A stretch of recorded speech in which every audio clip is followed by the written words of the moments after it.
What's up, Internet? Big J with Big J's Extreme Fitness. First time I've tried this. I know I did one of these videos with Mark Lobliner at Tiger Fitness, but we'll just see if this actually works. Now, one thing that I did want to start with uh, was the fact that the internet did not necessarily ruin my life. It just has so many things to do with the changes that's going on and the fast forwardness of being born in the 60s to the 70s with no cell phones. And in the 80s, everybody started getting pagers, and then computers were introduced. And then it was kind of a deal to where if you did not start working with the World Wide Web and you did not start watching YouTube videos or making videos or doing social media posts, then you were kind of decades behind. And I think that there's so many more things to be involved with, not necessarily trying to be a part of the internet, but you also got to make sure that you're combining your internet and your social media activities and your lifestyles together. So I'll look at some of these questions here in a minute. I just want to make a couple points. With that being said, the internet is a necessary evil. Okay, obviously I've been around. I've been doing YouTube videos for 10 years, Twitter for 5 or 6, and Instagram for 4 or 5. And I think that you guys realize, okay, Big J's not saying that it's ruining his life, and I'm not. I'm just saying that there's a lot of times where I go, man, how do we get so far advanced, or how come we don't have a time to where, we don't utilize it? Or there's also a time that I would like to go back to not even have any of that in my life. So with that being said, let me back up to the 70s, when I was a kid and you go to these church camps, or, you go on this little vacation and you run into somebody at the campgrounds, because my dad did like to take us camping all the time, when he was off on a weekend, like every 5 or 6 months or so. And it was a lot of fun. You'd run into somebody like a guy or a girl, or somebody that had the same accent as you because you were in a different state, or somebody's dad that had a four-wheel drive pickup truck, or you had the same camper, and you say, hey, here's my address, not email, not my text, a cell phone number, but you give that person your address.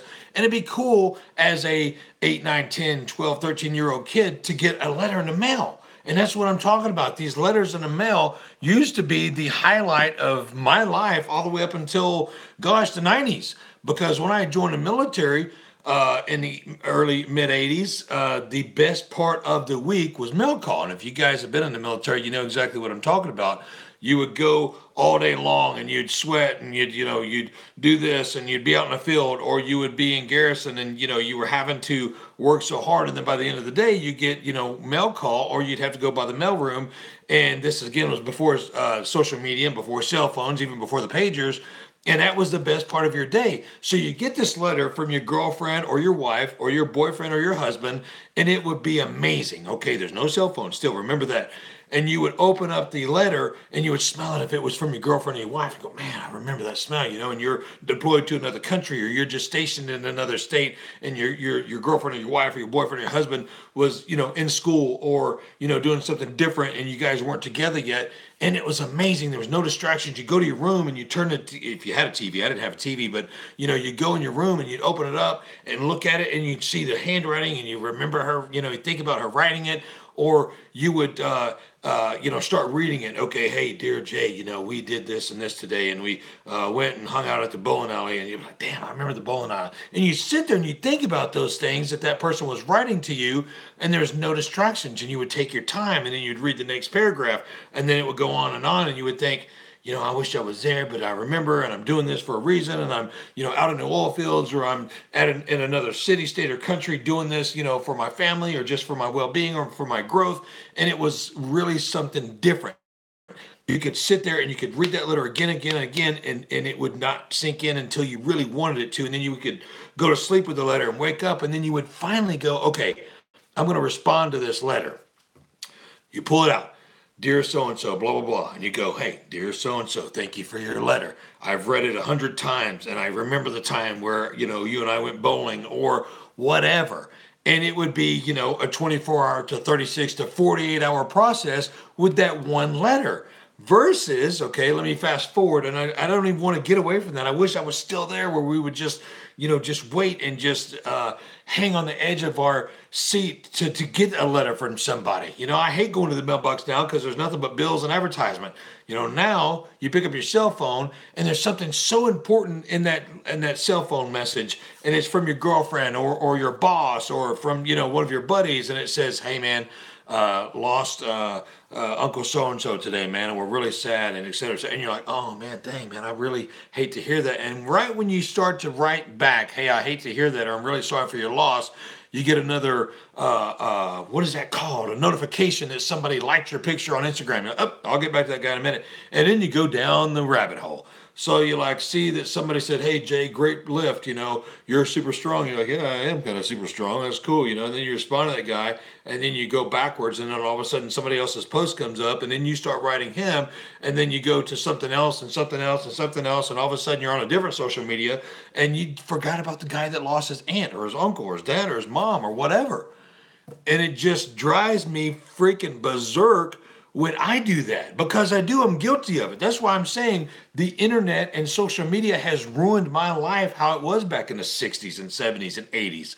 Although, once again, it's a necessary evil, it still blows me away when you get this message from, let's just say your girlfriend texts you, and you're just waking up at 4:30, 5 o'clock in the morning, and she says, "Hey babe, love you, hope you had a great night's sleep." Or you get a message from your boyfriend or your husband, and he's deployed to another country, and you're getting up and you're getting Johnny and Susie ready for school, and you're about to walk out the door, and he's missing his family, and he's there in a foxhole, and and he's in a situation to where he really wishes he was at home, but he's doing it for his country and for the love of his family.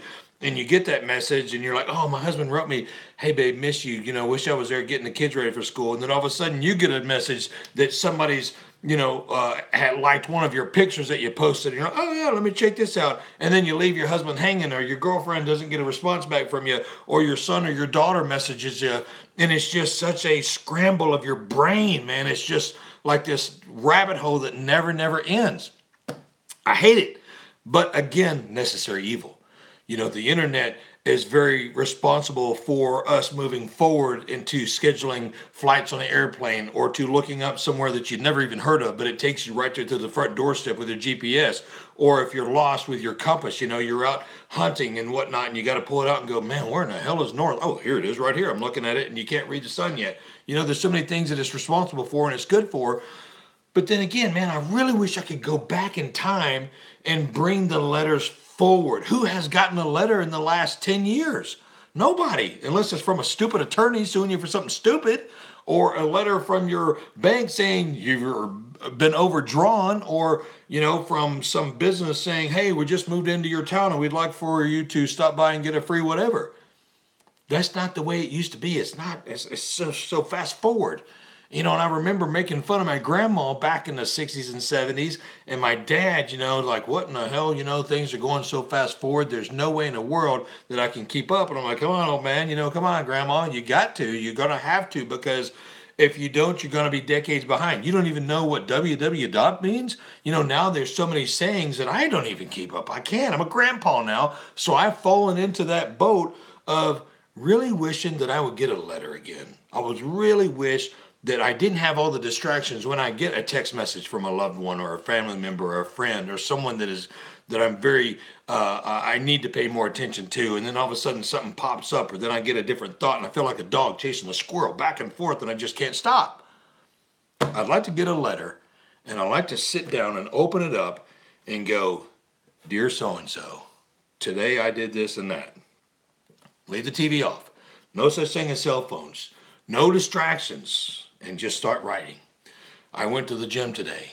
I had a great lift with so-and-so and so-and-so. We did shoulders today. And then I stopped by IHOP, drank a cup of coffee. Stopped by to see my best friend. He's doing okay. He sends his love. So-and-so, blah, blah, blah. It's the end of the day. I've tended to all the animals on the farm. I've checked all the fences. All the animals are fed. Rufus over here is jumping up and down, missing you, etc. And I hope you have a good day. Love, Jay." Seal it up, put a picture on it, put a picture inside of it, back when we used to could take pictures, and send it off. And then wait for a good week to 2 weeks to get a return back from your letter that you wrote. And man, what a good feeling that was.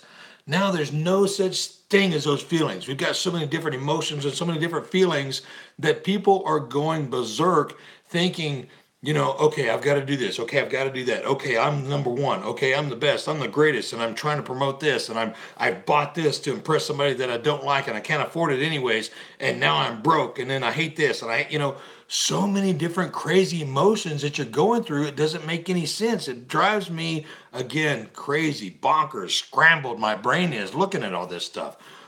When I sign off with this video, you can bet you're in. You'll see me liking somebody's picture on Instagram. You'll see me retweeting something that somebody tagged me in. You'll see me posting a Motivation Monday tomorrow morning. Excuse me, Transformation Chip. I'm dry mouth. Hold on, let me drink a sip of coffee here.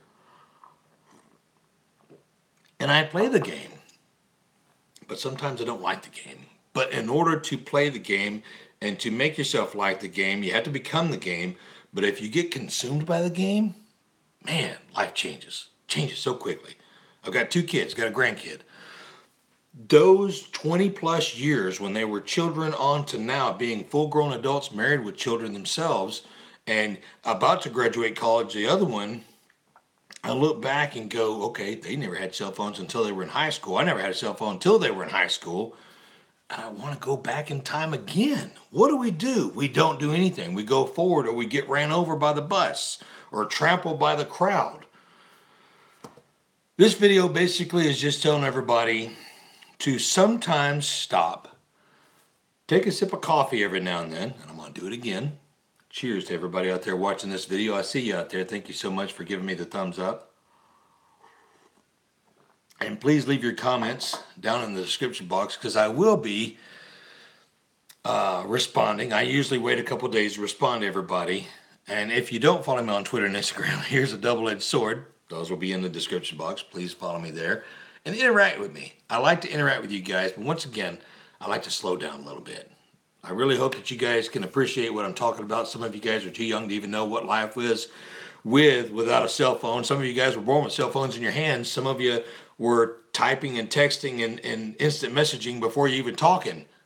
So think about this. Go back a little bit. Appreciate the small things. Think about what life is about instead of what fast and furious method that you can get somebody to like your picture or to sell something. And I'm all about sales, and I'm all about the lifestyle. But once again, being born back when I was born, and being a father and a grandfather and a family man and a businessman and a mechanic and, you know, a weightlifter and a powerlifter and a bodybuilder and a martial artist and a boxer, everything that I've done and had fun with. I'm never good at any of it, just like to have and play in good times and all of that. I still wish we could slow down.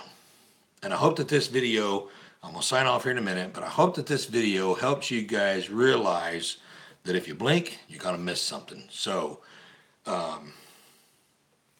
don't live life too fast. Appreciate the good things. Sit back and cherish the moments that you get to experience with your child's first step, or your daughter's, you know, recital, or someone walking across a football field, maybe your son or your daughter, or, you know, when you had a near miss accident and, you know, you're cursing, but then you're thankful. Be thankful. You know, don't get so mad that you forget the fact that you were spared another day. Cheers to everybody. I'm going to go ahead and sign off. Thank you so much for watching this. Please share this if you need somebody in your life to slow down and appreciate you, and make sure you appreciate them too. Until next time, 10 City Rules, Train Hardcore. I don't know how to turn this thing off.